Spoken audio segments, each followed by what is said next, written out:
Mesdames et messieurs, merci d'avoir eu la patience parce que les événements que le Congo traverse ou que le Congo est obligé de traverser à travers l'action et des actes de Sassou Nguesso et de son fils et de toute sa clique d'ailleurs, nous sommes appelés à beaucoup de réflexions et même avant de prendre la parole parce que les enjeux sont énormes.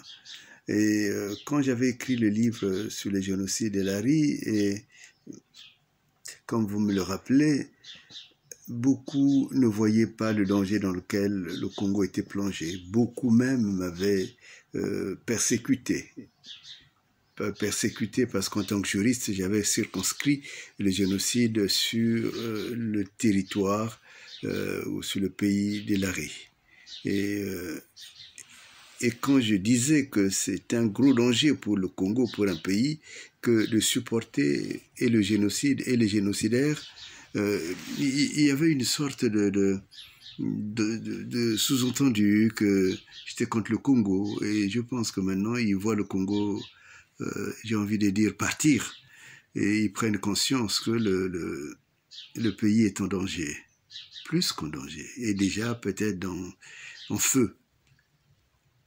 Et en face, je reçois des appels, je reçois des interrogations des compatriotes, même africains, qui disent mais c'est quoi cette lâcheté des Congolais? Pourquoi est-ce que les Congolais sont incapables de renverser un régime? Et c'est une vraie interrogation. Parce que quand on entend les réseaux sociaux, les Congolais parlent beaucoup. Mais quant à l'action, quelle est l'action que les Congolais entreprennent? On ne la voit pas. Quand on essaie de les organiser, surtout quand on dit mais il n'y a jamais de combat, combien de fois en tant qu'avocat on nous dit vous êtes avocat, battez-vous, mais avec quoi? Avec quels moyens? Qui va payer les huissiers? Qui va payer les loyers des avocats qui vont se consacrer à cette affaire? Qui va payer les partenaires, les autres? Parce que les avocats ne travaillent pas seuls. Ils ont parfois des avocats qui sont américains, qui sont russes, qui sont chinois. Mais qui va les payer? Et vous voyez, on a pratiquement un rapport enfantin à la politique. La politique est trop sérieuse pour être laissée entre les mains des enfants. Et quand on alerte, il faudrait écouter les alertes. Le Congo est vraiment en danger. Alors, ce que j'ai compris, madame, vous avez raison de poser la question, ce que j'ai compris, en fait, pourquoi le Congolais n'est jamais arrivé à renverser Sassou jusqu'à présent, parce que c'est Sassou qui leur propose des sujets d'angoisse, de terreur, de tout cela. Dans son projet macabre, en fait, il entraîne les Congolais. Parfois c'est l'émotion, parfois c'est la colère, mais tout cela est toujours vide. Et c'est pour cela qu'aujourd'hui, en face de la déroute, parce qu'il y a une déroute véritable, et du pouvoir, et une déroute véritable aussi de ceux qui s'appellent les opposants, parce qu'il n'y en a pas un seul. Je voudrais proposer, et de manière ferme, de revenir sur deux projets que j'avais mis en route, ou deux qualifications. Parce que quand on sait de quoi et contre quoi on se bat, on a les moyens, on met les moyens pour y arriver. La première chose, face à la nation qui plus que dérive, face à la nation qui est en véritable danger de mort, parce qu'il y a des États qui meurent.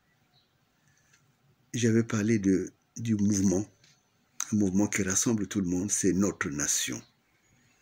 Je voudrais que ce mouvement devienne une réalité maintenant, plus que jamais. Je voudrais que, sans que vous quittez vos structures, parce que je vois que tout le monde est très fier de sa structure, de sa petite association, ainsi de suite, mais même si elle est inefficace. Je veux que vous rejoigniez le mouvement que je lance aujourd'hui, ou que je relance, qui s'appelle la nation, notre nation. Parce que notre nation est en danger et je veux que maintenant nous mettons tous nos moyens, toute notre intelligence dans ce mouvement, et dans le but est de renverser ce pouvoir.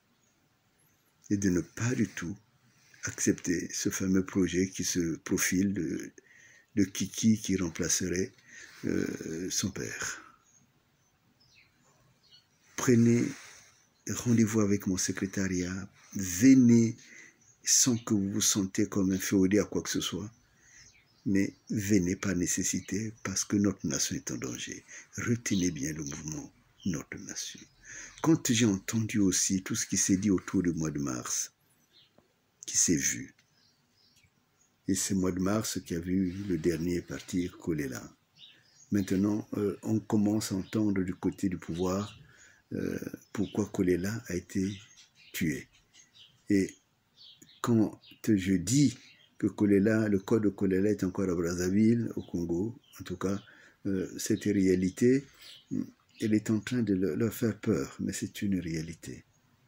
Alors, là, j'ai parlé d'une mémoire politique agissante et qui est remplie de ce que j'avais appelé la nuée des témoins. Il faut que nous puissions continuer à recenser cette nuée des témoins, pour que nous ayons la conscience qu'il faut vraiment se battre pour empêcher qu'il y ait encore et encore d'autres victimes. Parce que ce pouvoir ne sait que tuer. Tuer l'espoir, mais tuer les enfants, tuer les êtres, tuer ceux qui se lèvent pour notre nation. Aujourd'hui, je voudrais vraiment, avec beaucoup de solennité, ne laisser que ces deux éléments-là, qui ne sont pas des notions, sont plus que des notions, qui sont des réalités maintenant. Arrêtez de jouer à l'hypocrite. La nation est en danger, donc rejoignez le mouvement Notre Nation. Arrêtez de jouer dans l'émotion. L'émotion est très belle, mais l'action en politique est le fondement. Car on dit que c'est la lutte qui libère. Alors considérez ceux qui sont déjà partis, ou ceux qui se battent maintenant, comme la nuée des témoins. Et c'est eux, dans cette conscience, que nous comprendrons la nécessité aujourd'hui de nous grouper et de regrouper nos moyens. Car un diable veut la mort du Congo. Vive le Congo. Vive le vrai Congo.